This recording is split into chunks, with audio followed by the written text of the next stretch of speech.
नमोस्तु गुरुदेव, नमोस्तु गुरुदेव, नमोस्तु गुरुदेव। बोलिए मुनिवर श्री प्रमाण सागर जी महाराज की जय। पूज्य गुरुदेव, आपकी अनुमति से अब मैं शंका समाधान की ओर चल रहा हूँ।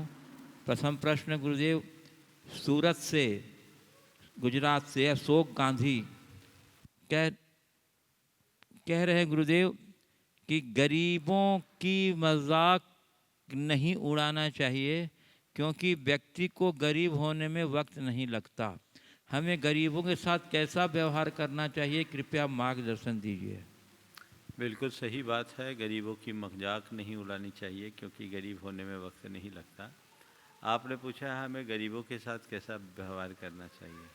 हमेशा गरीबों के विषय में ये सोचना चाहिए कि वो हमारे समकक्ष बने, वो भी अमीर बने, वो आगे बढ़े, वह भी उन सब चीज़ों का, संसाधनों का लाभ ले सके जिनकी उन्हें आवश्यकता है। पूज्य गुरुदेव, कोलकाता पश्चिम बंगाल से अरिजीत गांगुली कह रहे हैं, पूज्य गुरुदेव हम हमेशा यह सुनते हैं कि बड़े बुजुर्ग बच्चों को कहते हैं कि मेरी आयु तुम्हें लग जाए। गुरुदेव, सही मायने में, सही अर्थों में क्या आयुदान संभव है? यदि है तो कैसे? देखिए, बात सही है कि किसी की आयु किसी को नहीं लगती, लेकिन एक सद्भावना है कि उम्र लगती हो तो मेरी उम्र तुम्हें लग जाए। यह व्यक्ति के दीर्घ जीवत्व की कामना है। इसके माध्यम से हम दीर्घायुष्कत्व प्रकट कर सकते हैं। पूज्य गुरुदेव, बिनौली बागपत उत्तर प्रदेश से श्री नितिन जैन कह रहे हैं, महाराज श्री, एक बार किसी व्यक्ति ने विवेकानंद जी से पूछा कि दुनिया में सब कुछ खोने से ज़्यादा बुरा क्या है। तब विवेकानंद जी ने जवाब दिया कि उस उम्मीद को खो देना जिनके सहारे हम सब कुछ दोबारा वापस पा सकते हैं। बहुत सुंदर। हाँ। तो महाराज श्री, हम हमेशा अपने जीवन में ऐसी उम्मीद बनाए रखें, इसके लिए क्या प्रयास करें? आशावादी दृष्टिकोण रखें, उम्मीद न खोए, आत्मविश्वास बना करके चले, सकारात्मक सोच रखें, कर्म सिद्धांत पर विश्वास रखें, तो सब कुछ खोने के बाद भी हम सब कुछ पा सकते हैं। वस्तुतः जो उम्मीद खो देते हैं वो सब कुछ खो देते हैं। इसलिए हमें हमेशा अपने उम्मीदों को सुरक्षित रखना चाहिए। पूज्य गुरुदेव, इंदौर मध्य प्रदेश से श्री महेंद्र जैन पत्रकार कह रहे हैं, गुरुदेव, इस संसार में तन से किए पाप की सजा का प्रावधान न्यायालय को है, लेकिन मन से किए पाप पल पल होते हैं, उसमें इस प्रकार सजा का कोई प्रावधान नहीं है। महाराज जी, जब मन ही तन को पाप करने के लिए प्रेरित करता है तो उसे दंड क्यों नहीं? कृपया मार्गदर्शन दीजिए। बात बिल्कुल सही है। कानून तन से और वचन से होने वाले पाप अपराधों का दंड देता है, लेकिन धर्म मन से होने वाले पाप का भी दंड देता है। पाप चाहे मन से हो, वचन से हो या तन से, उसका दंड तो चेतन को भोगना पड़ता है। हाँ, वर्तमान की जो कानून की व्यवस्था है उससे हमें केवल वचन और तन के अपराधों का दंड मिलता है, लेकिन इसका अर्थ ये नहीं कि मनुष्य को मन से किए जाने वाले पापों का कोई फल नहीं मिलता। निश्चित तौर पर मिलता है, और वह मन कृत पाप उसे जन्म जन्मांतरों में भोगना पड़ता है। शास्त्रों में एक उदाहरण आता है। एक महामत्स्य होता है जो इतना विशाल होता है, इतना विशाल होता है, शास्त्रों के अनुसार 1000 योजन का। वो जब सोता है तो उसका मुंह खुला रहता है। उसके मुख में हजारों की तादाद में मछलियां आती है और जाती है। उस मत्स्य के कान में एक चावल जैसा तंदुर मत्स्य भी होता है।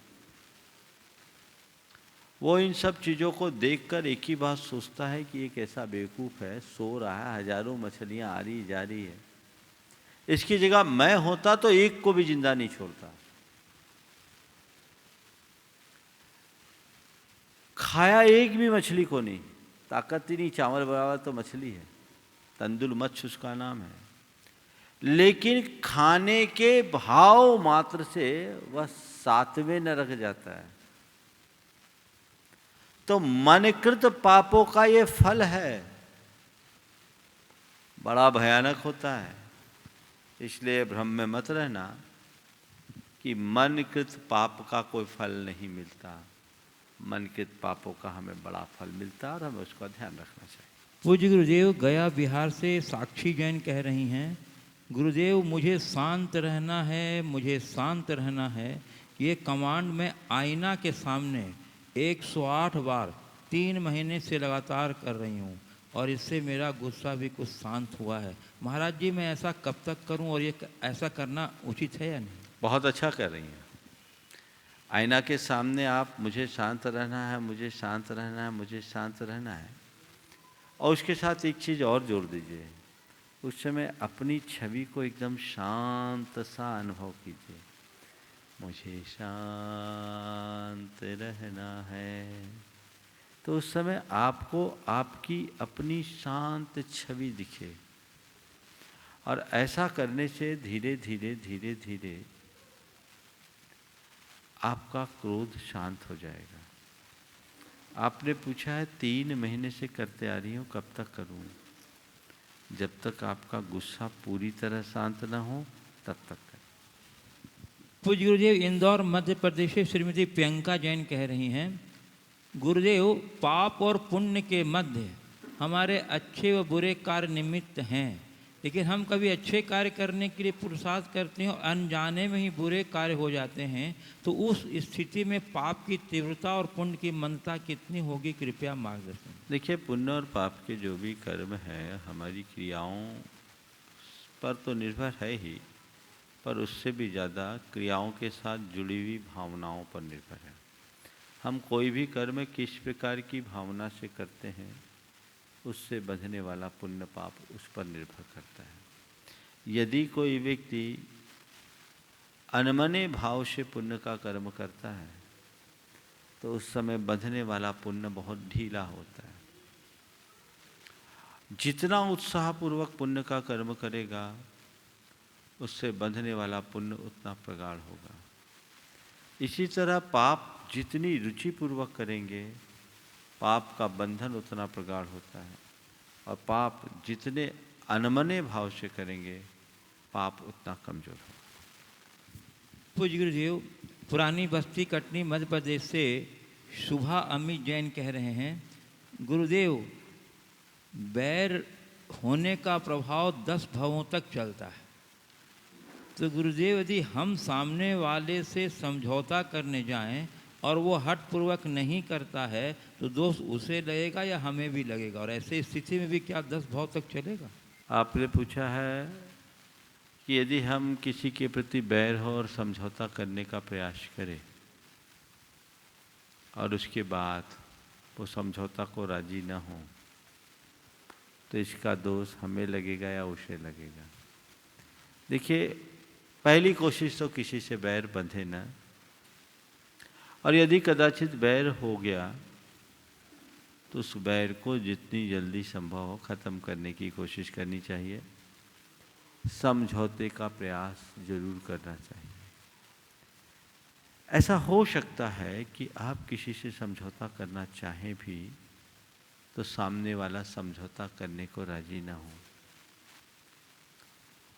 तो भी आप अपना प्रयास जारी रखिए। इससे क्या फायदा होगा? आपका मन तो कुछ शांत होगा, अपने मन से उसके प्रति जो वैर है उसे निकालिए और नित्य भावना भाइये कि उसके मन का वैर समाप्त हो, उसका मन साफ हो, मैं उससे क्षमा मांगता हूँ, वो मुझे क्षमा करे। ये निरंतर भावना अगर लंबे समय तक आप हृदय से भाओगे तो हो सकता है उसका भी मन बदल जाए और बैर की संतति यहाँ की यहीं छूट जाए। पूज्य गुरुदेव, रतलाम मध्य प्रदेश से सुश्री प्राची जैन कह रही हैं, गुरुदेव जैसे आर्यकाओं के हाथ में अंगूठी नहीं होती और मुनियों के तन पर लंगोटी नहीं होती, वैसे ही जिनेन्द्र की वाणी कभी झूठी नहीं होती।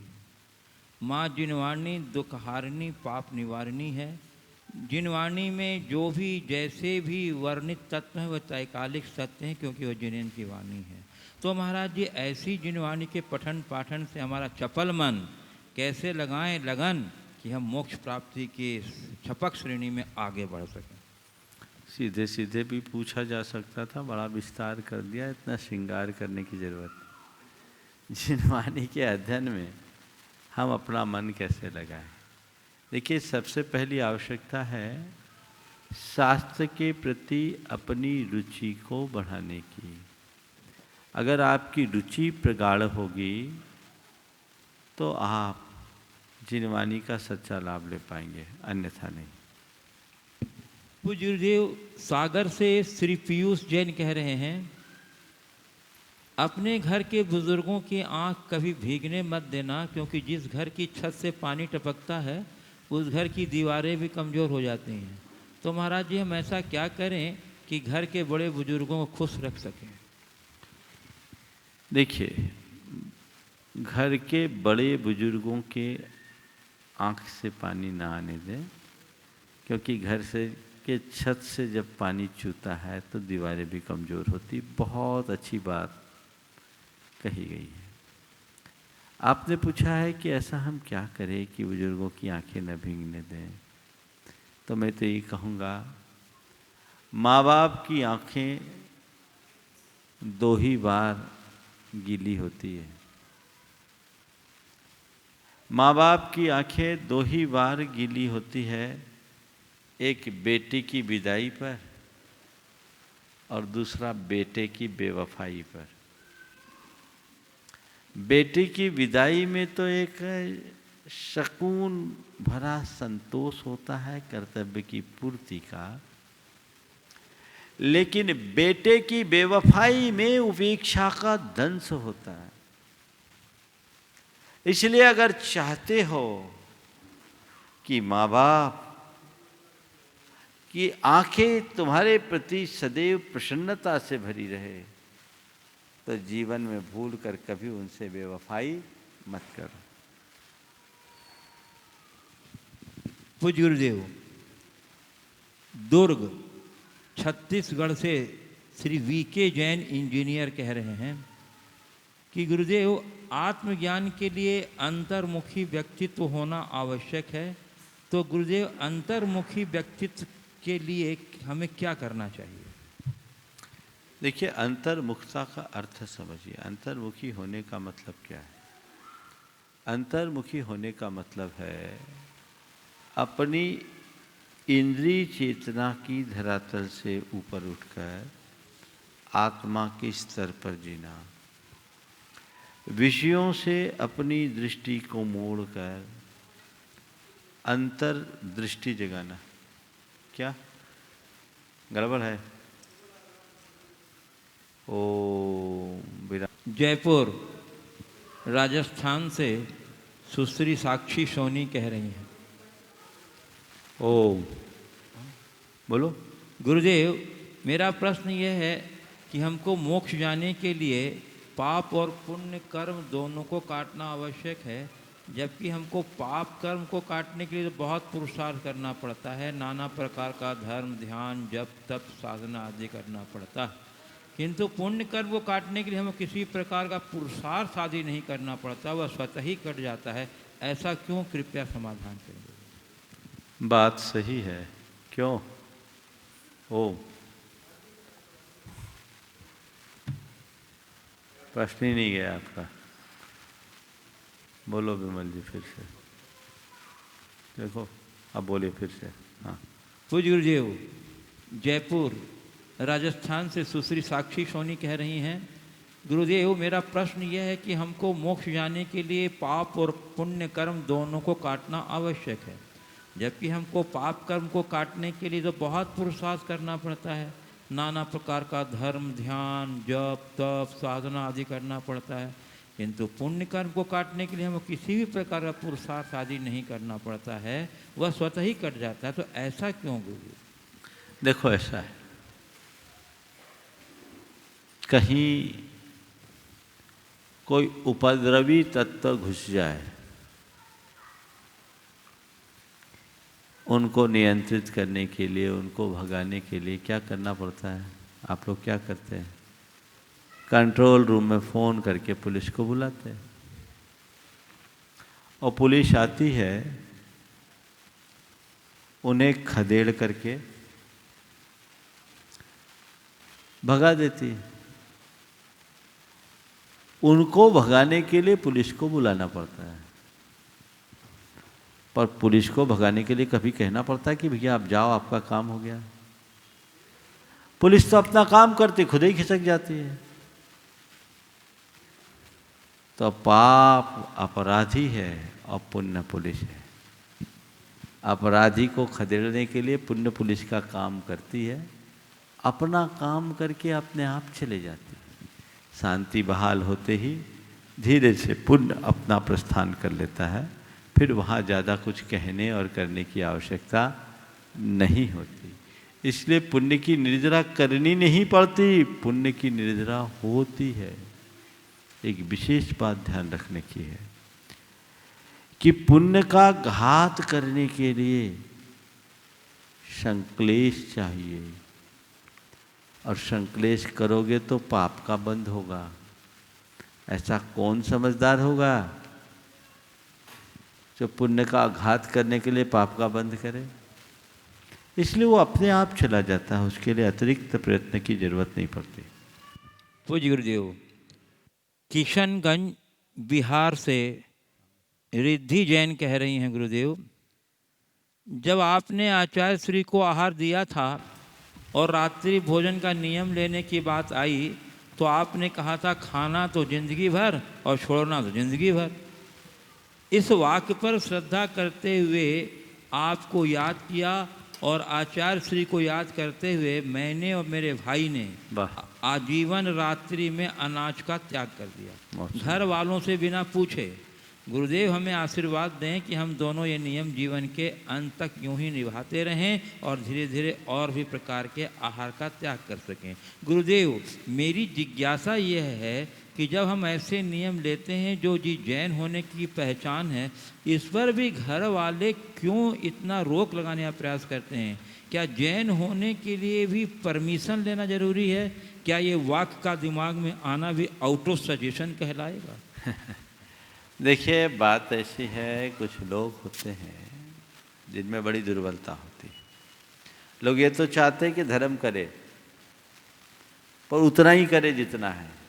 ये आज की गलत नजरिए का परिणाम है।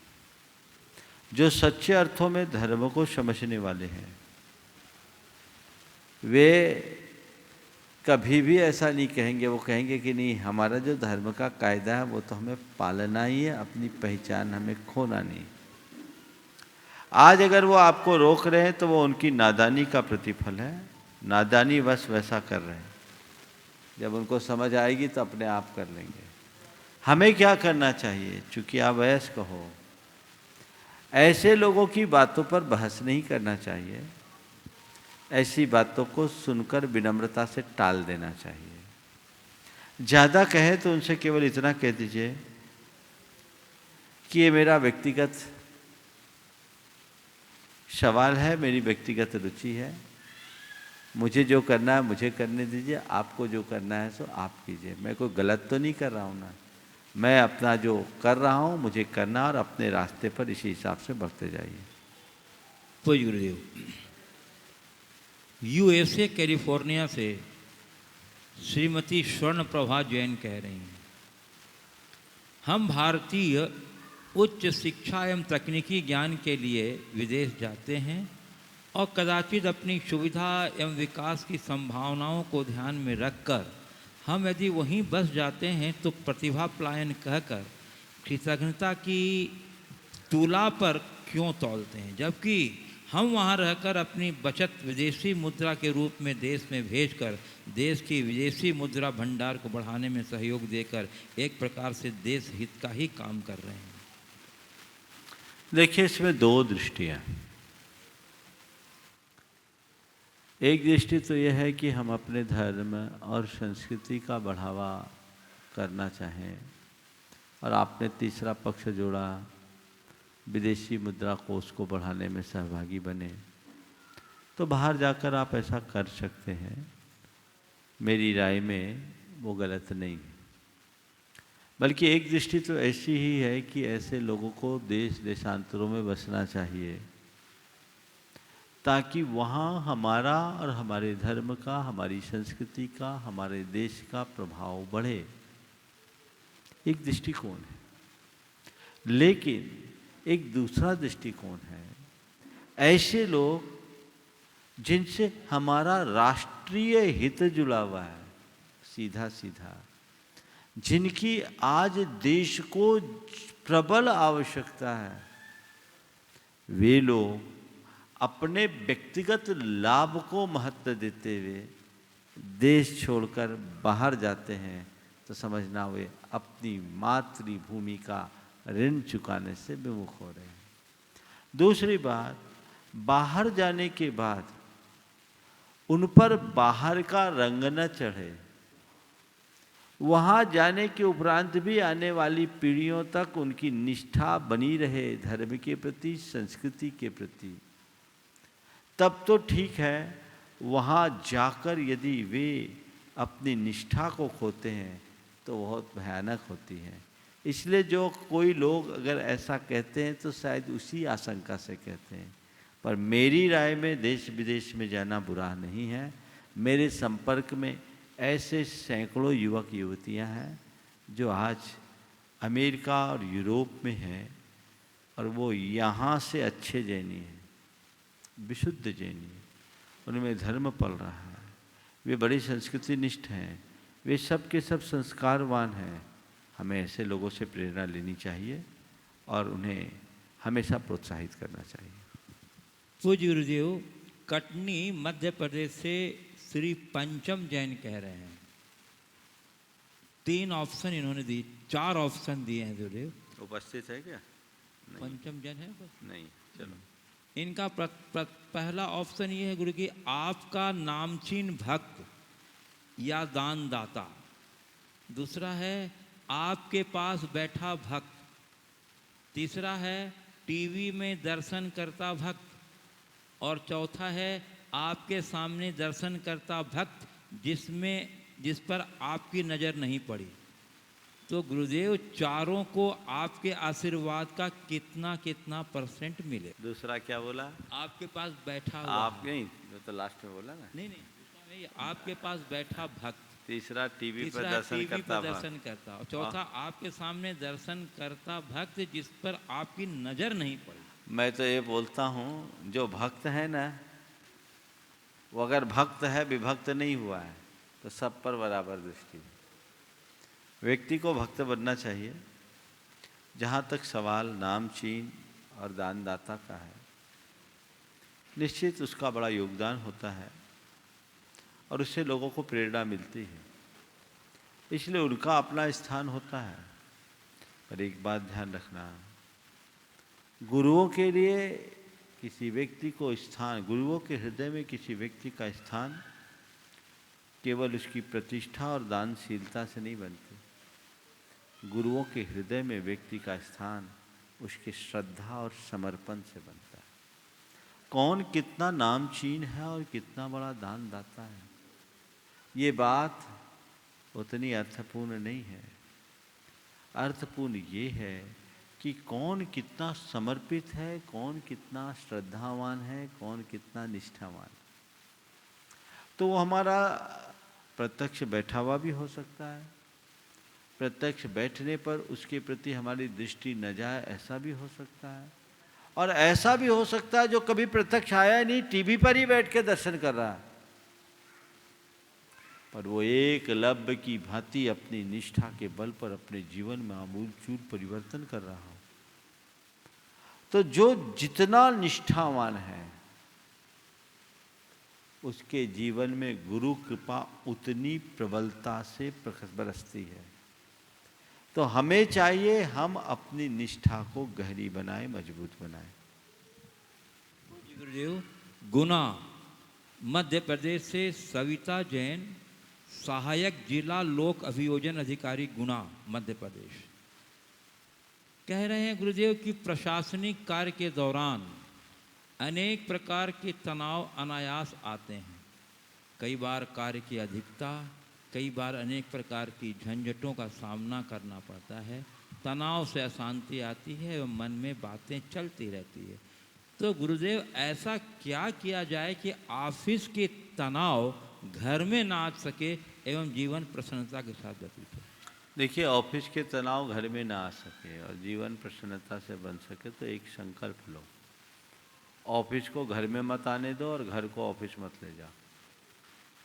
आप अपना जो भी काम करें कर्तव्य मान करके करें, दायित्व मान करके करें। जो हमारी जिम्मेदारी है उसका निर्वहन मुझे करना है और दृढ़ता से अपने लिए प्राप्त जिम्मेदारी का निर्वाह करते जाए। ऑफिस से बाहर आए, अब जो होगा अगले दिन होगा। जब मैं फिर कुर्सी पर बैठूं तब उसके विषय में विचार करूं। अपने मन में इस तरह की भावना जगा लीजिए, कर का कोड डाल दीजिए, जब तक मैं दफ्तर में हूं मेरा सार्वजनिक जीवन है, जब मैं घर में आ गया तो वो मेरा पर्सनल लाइफ है, मेरी फैमिली लाइफ है। मुझे उसे महत्व देना और उसको देख करके चलना। यदि ऐसी दृष्टि बनती है तो जीवन में एक अलग प्रकार का संतुलन प्रकट होता है। और इस प्रकार की दृष्टि हम अपने भीतर विकसित नहीं कर पाए तो सब कुछ असंतुलित होगा। तो आपको चाहिए ऑफिस से आने के बाद मन में बात आ भी जाए तो बाद में देखेंगे। चीज़ों को अपने ऊपर हावी मत होने दें। कर्तव्य भाव से काम करने वालों को कभी ऐसा नहीं होता। गलत काम हमें कभी करना नहीं, गलत का कभी समर्थन करना नहीं, अच्छे कार्य और सही कार्यों में कभी पीछे रहना नहीं। यदि आप इन नीतियों को अपना करके चलेंगे तो दिमाग में किसी भी प्रकार की शंका और चिंता को स्थान नहीं होगा। पूज्य गुरुदेव, गुना से ही मध्य प्रदेश से मोहित कुमार जैन, तहसीलदार एवं कार्यपालिका मजिस्ट्रेट निवासी रीठी जिला कटनी, कह रहे हैं संयोग एवं सुख का समय व्यतीत हो जाता है किंतु अब पता ही नहीं चलता। वहीं दुख एवं वियोग का समय पहाड़ जैसा लगता है, काटे नहीं कटता, ऐसा क्यों?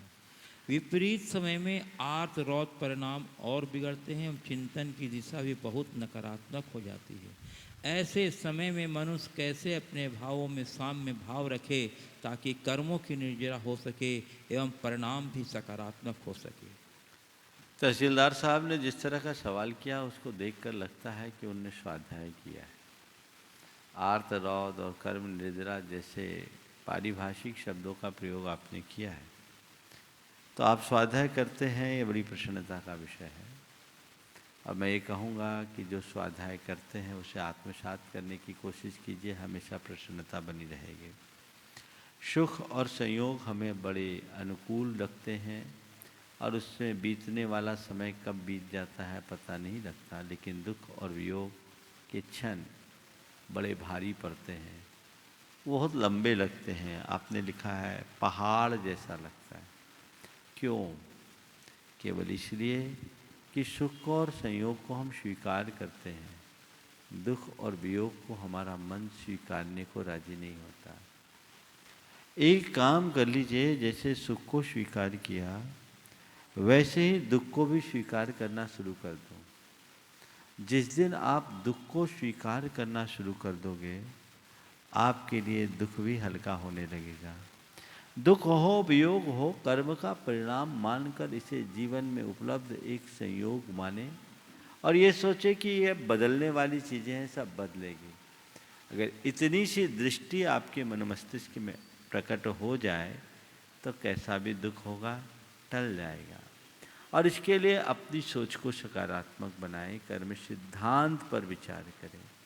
महापुरुषों के जीवन चरित्र को पलट करके देखें, जिनने अपने जीवन में आए बड़े बड़े संकटों को कितनी दृढ़ता और सहजता पूर्वक झेला। अगर देखा जाए तो हमारे जीवन में तो बहुत कम संकट है। महापुरुषों के जीवन को देखो, भगवान ऋषभदेव को देखो, श्री राम को देखो, भगवान महावीर को देखो, श्री कृष्ण को देखो, इनके जीवन में कितने बड़े बड़े संकट आए। सतियों में अंजना को देखो, कितनी बड़ी चुनौती उसके जीवन में आई, लेकिन वो विचलित नहीं हुई। उसे पति का वियोग भी सहना पड़ा और विपत्ति भी सहनी पड़ी। कितना बड़ा दुख था, लेकिन उनने उस दुख को बहुत सहजता से सहा। यदि ऐसी दृष्टि हमारे अंतर मन में जग जाए तो कोई वियोग हमें विचलित नहीं करेगा, कोई दुख या विपत्ति हमें विचलित नहीं करेगी। कर्म सिद्धांत पर विश्वास और भरोसा रखना बहुत ज़्यादा आवश्यक है। पूज्य गुरुदेव, बीना मध्य प्रदेश से प्रोफेसर डॉक्टर अजित कुमार जैन कह रहे हैं, गुरुदेव, संसार में नेतृत्व, लीडरशिप का बहुत अधिक महत्व है।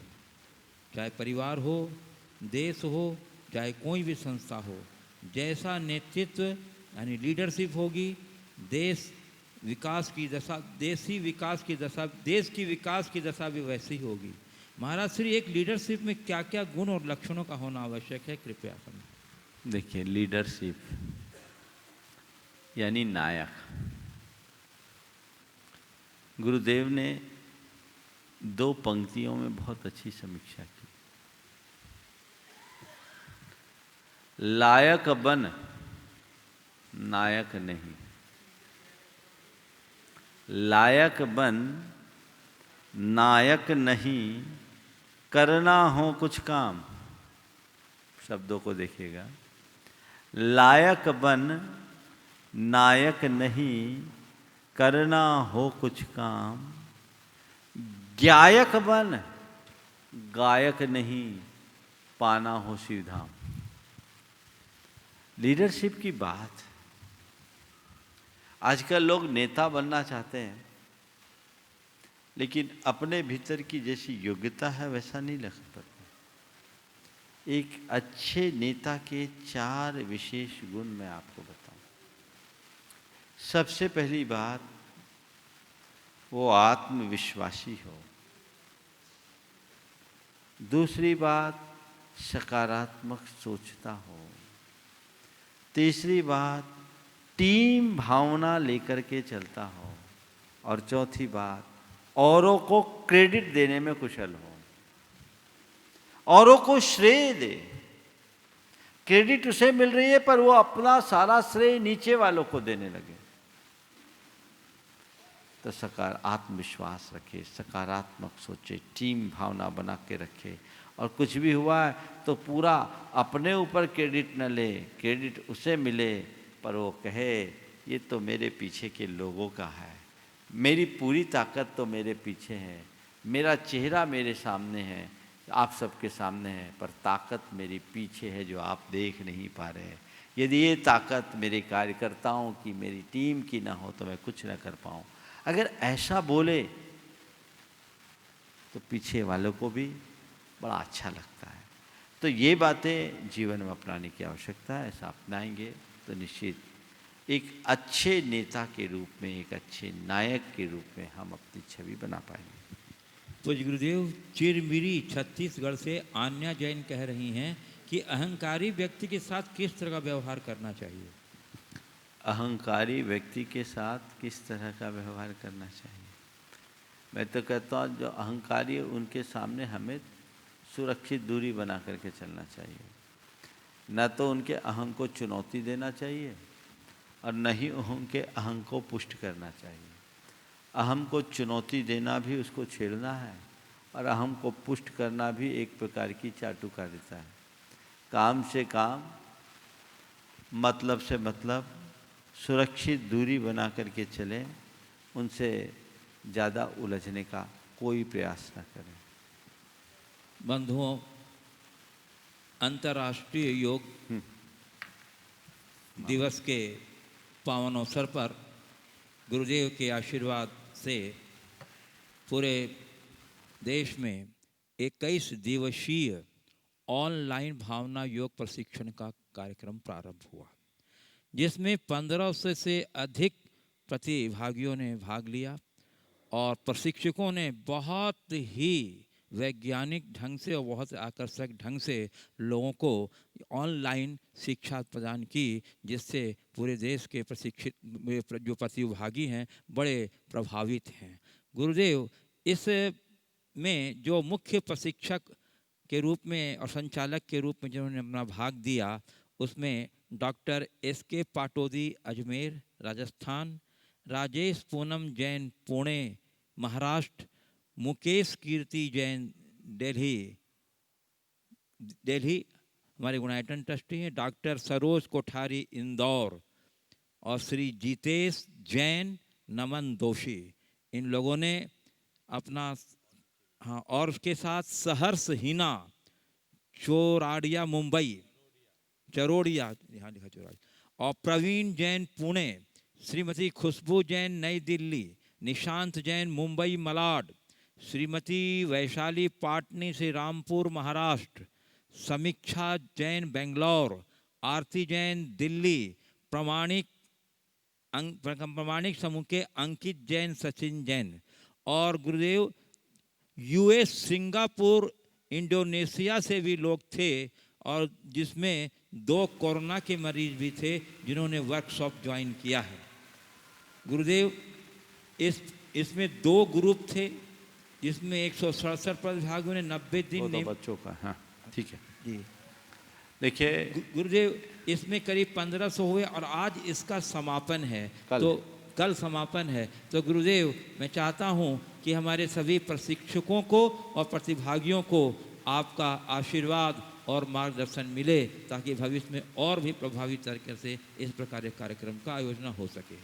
देखिए, भावना योग एक अभिनव प्रयोग है जो हमारे तन, मन और चेतन तीनों को, तन को स्वस्थ, मन को मस्त और चेतना को प्रशस्त करता है। बहुत लोग नियमित भावना योग कर रहे हैं, लेकिन मैं ये देख रहा हूँ इस लॉकडाउन के दरमियान भावना योग का ही एक अभिनव प्रयोग हो गया, ऑनलाइन भावना योग।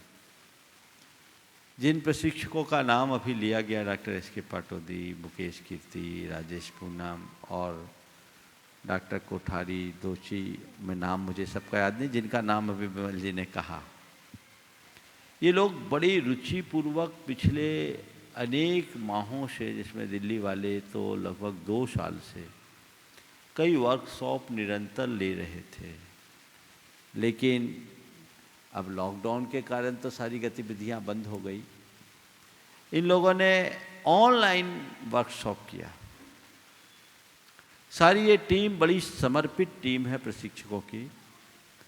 जब इन्होंने 21 दिन तक लगातार ऑनलाइन भावना योग संचालित करने की योजना बनाई, मुझे बताया, मुझे लगा नहीं कि ये इतना ज़्यादा प्रभावी तरीके से सफल होगा। लेकिन मुझे सुन के बड़ी प्रसन्नता है कि सभी प्रशिक्षकों ने अपना पूरा समय दिया, 2-2, 3-3 सेशन इनने दिए और प्रतिभागियों ने भरपूर लाभ लिया, जिसमें देश के सभी क्षेत्रों से और समाज के सभी वर्गों के लोग सम्मिलित हुए। 21 दिन तक लगातार ये प्रशिक्षण अपने आप में बहुत अच्छी बात है। इस संदर्भ में मैं सभी को आशीर्वाद देता हूं और सभी प्रशिक्षकों को मैं कहूँगा कि ये इसी तरह इस अभियान को गति दे।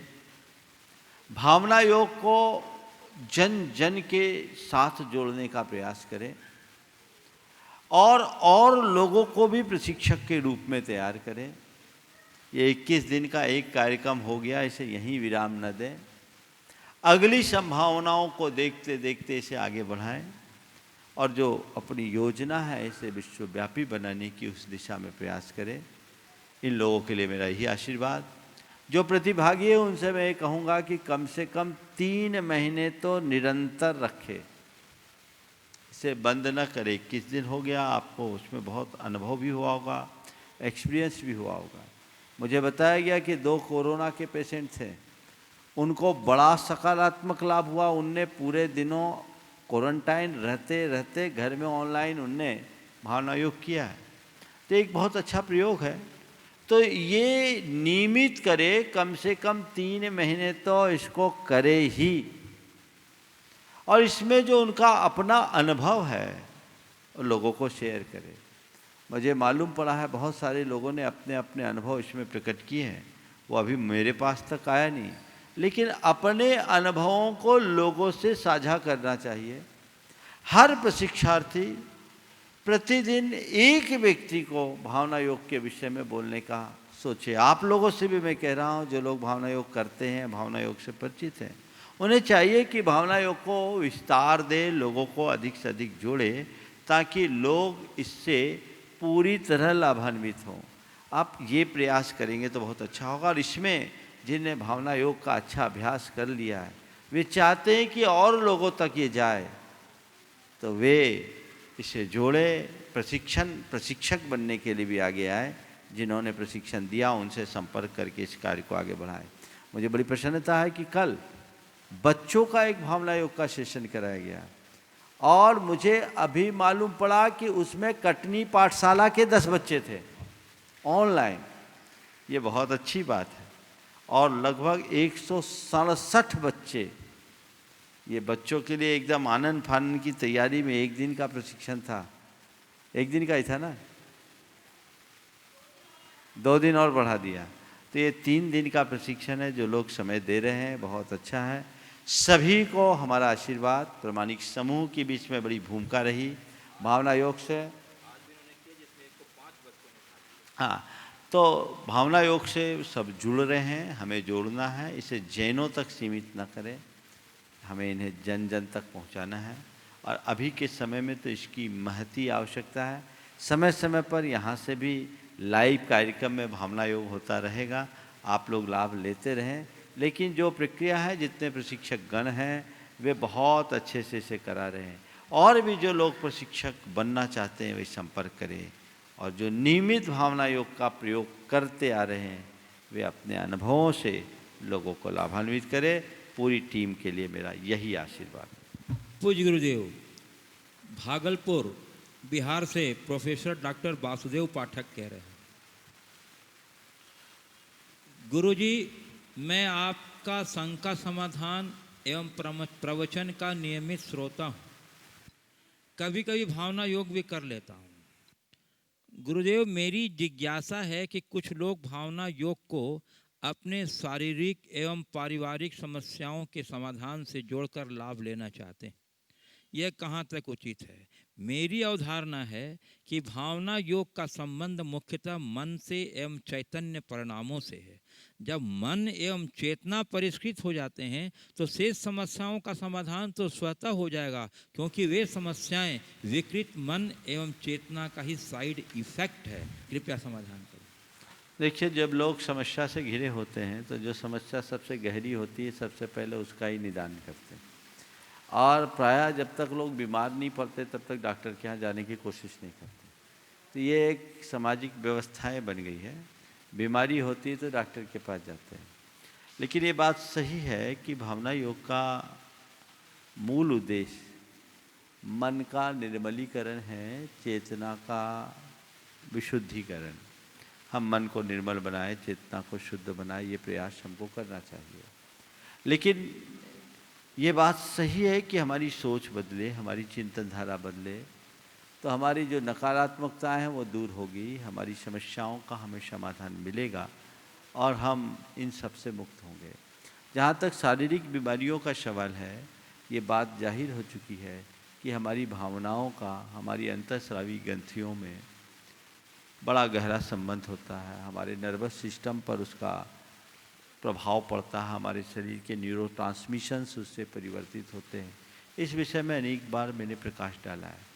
तो इसका प्रभाव तो पड़ता है, इसे कोई नकार नहीं सकता। अनेक लोग अपने अनुभव यहाँ बताएं तो इसे मेडिकल एड के साथ प्रयोग में लिया जा सकता है। मनोकायिक समस्याएं तो इससे पल में दूर होती है।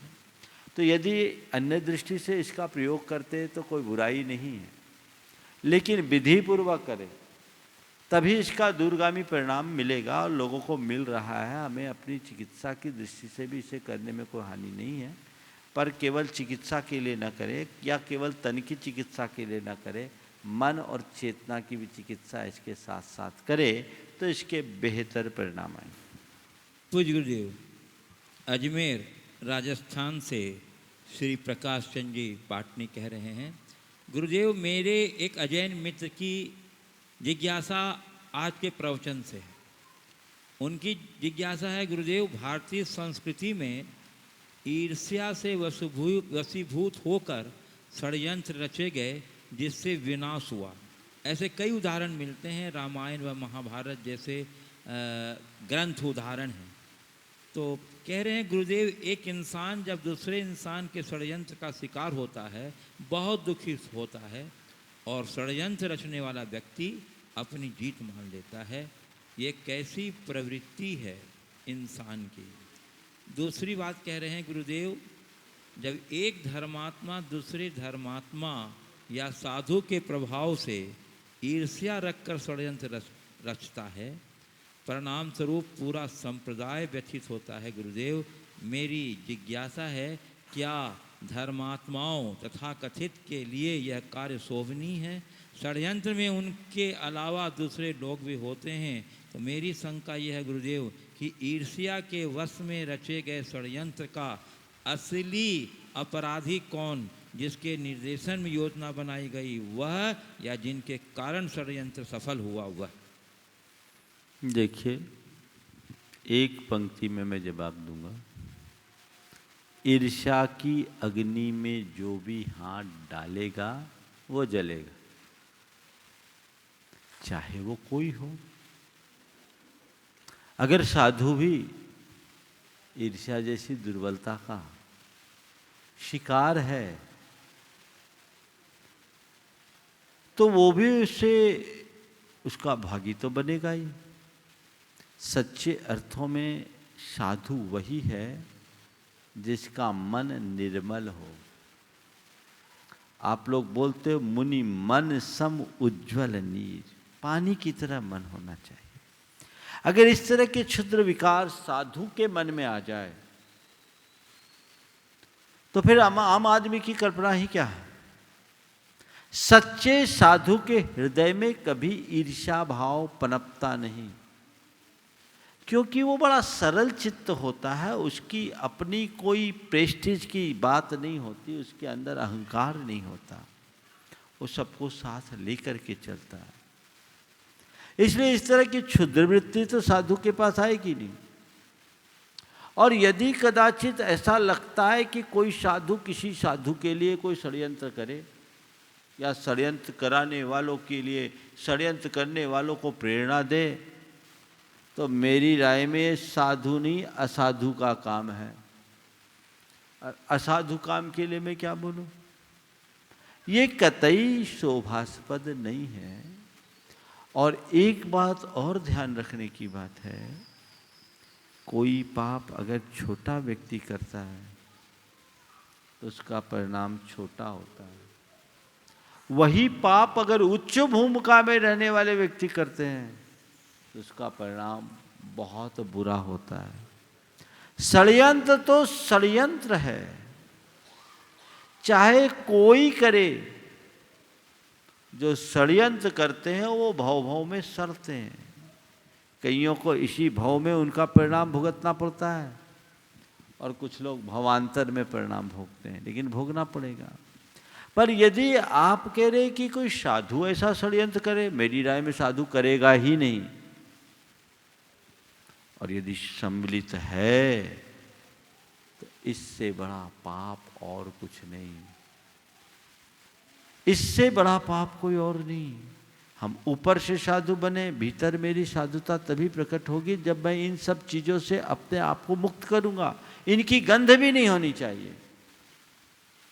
आपने पूछा है इसमें पाप का भागी कौन, निर्देशन देने वाला या षड्यंत्र का हिस्सा बनने वाला? तो भैया सबसे पहले तो जो उसका निर्देशन देने वाला है वो उसका भागीदार है।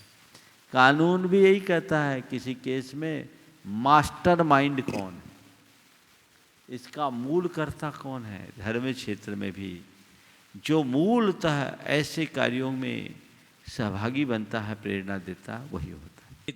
जिज्ञासुओं से श्री रोहित जैन उदयपुर को आमंत्रित कर रहा हूं और उसके बाद तैयार रहेंगे श्री विजय कुमार विश्वकट। महाराज जी नमोस्तु नमोस्तु। महाराज जी मेरा प्रश्न है कि आजकल स्कूलों में अब 5 साल के बच्चों को भी गुड टच और बैड टच के बारे में बताया जाता है। 5 साल के बच्चों को आजकल स्कूल में गुड टच और बैड टच की शिक्षा दी जा रही, शारीरिक शिक्षा के बारे में। तो 5 साल की उम्र से बच्चों को देने लग जाते हैं और कई बार मन में आता है कि देना भी चाहिए, पर लगता है कि ये उम्र सही नहीं है। और कई बार बच्चों की भी बहुत सारी जिज्ञासाएं होती है, पर लगता है कि ये समय अभी नहीं है, बाद में बताएं। पर ये समझ में नहीं आता है कि कौन सा समय सही है, कि कैसे जज करें कि बच्चों को जो बात हमें बतानी है उसके लिए सही समय क्या है। देखिए, आजकल की जिस तरह की घटनाएं प्रकाश में आ रही, बच्चों के साथ अनैतिक व्यवहार करने की प्रवृत्तियां बढ़ रही, अबोध अवस्थाओं में जो इन्हें निरंतर बढ़ावा मिल रहा है, मेरी दृष्टि से बच्चों में ये बोध होना चाहिए ताकि बच्चों को ये समझ में आए कि मेरे लिए क्या करने लायक है और क्या करने लायक नहीं। क्योंकि बहुत सारी घटनाएं ऐसी प्रकाश में आई हैं कि बच्चों का शारीरिक शोषण किया गया और उसमें उनके रिलेटिव्स ने ही किया है। वो इस कारण से क्योंकि वो अबोध हैं, उन्हें गुड और बैड टच का पता नहीं, तो एक सीमा तक ऐसी बातें बताने में हानि नहीं। श्री विजय कुमार जी विश्व कटनी, जिनके मधुर भजनों से हम लोग यहाँ प्रतिदिन आनंदित रहते हैं। श्री विजय कुमार जी विश्व कटनी। पूज्य गुरुदेव नमोस्तु। गुरुदेव, मैंने आचार्य श्री से तीसरी प्रतिमा का व्रत लिया। तीसरी प्रतिमा में कहते हैं 3 टाइम समाहिक करना। 3 टाइम समाहिक तो करना है, मगर किस किस समय पे करना है इसका उल्लेख कहीं समझ में नहीं आता है। तो कभी 1 बजे हो जाती है, कभी 12 बजे हो जाती है। इसका सही समय क्या देखिए, है? आप लोगों को तो संधि काल में सामायिक करना चाहिए, तीनों संधि काल में सामायिक करें। और कई बार कुछ ऐसी व्यस्तताओं के कारण, पूजा पाठ विधान या चौके आदि के कारण होता है, तो आचार्य महाराज कहते हैं थोड़ा बहुत आगे पीछे हो जाए, लेकिन कोशिश करना चाहिए कि वो सारा कार्यक्रम समयबद्ध ही हो। समयबद्ध होने से शिथिलता नहीं होती, और समयबद्ध नहीं होने से आप कर लेंगे बातें चीते होते होते रात के 10 बज गई, अब थक गए तो ऊँघेंगे कि सामायिक होगी। इसलिए एक समय हमारा निश्चित होना चाहिए, निश्चित समय पर करने पर अच्छे परिणाम। और गुरुदेव, जब अपन सफ़र करते हैं, सफ़र करते समय अब सामायिक काल का समय होता है, तो उस समय क्या करें? जब भी सफ़र करो सामायिक के टाइम में बैठ भले जाओ, लेकिन गुरुदेव कहते हैं जितनी सामायिक छूटी लौटने के बाद उतनी उत्कृष्ट सामायिक करो, वो उसका प्रायश्चित है। आप 2 दिन का सफ़र किए, 6 सामायिक आपकी ट्रेन में हुई, तो अब घर आने के बाद 6 उत्कृष्ट सामायिक, यानी 2 घंटे 24 मिनट की एक सामायिक, इतनी सामायिक आपको 6 बार करनी, ये उसका प्रायश्चित है। तो ये भावना योग भी क्या इसी में हम ये शामिल सामायिक कर सकते है, हैं? भावना योग विशुद्ध सामायिक, मतलब जैसे समय का 48 बिल्कुल बिल्कुल बिल्कुल, ये सामायिक ही है, ऐसा मानना चाहिए। 48 मिनट पूरा कर लीजिए, सामायिक है। इस प्रकार आज के इस सत्य को परम पूज्य गुरुदेव के चरणों में नमन अर्पित करते हुए यहीं पर विराम।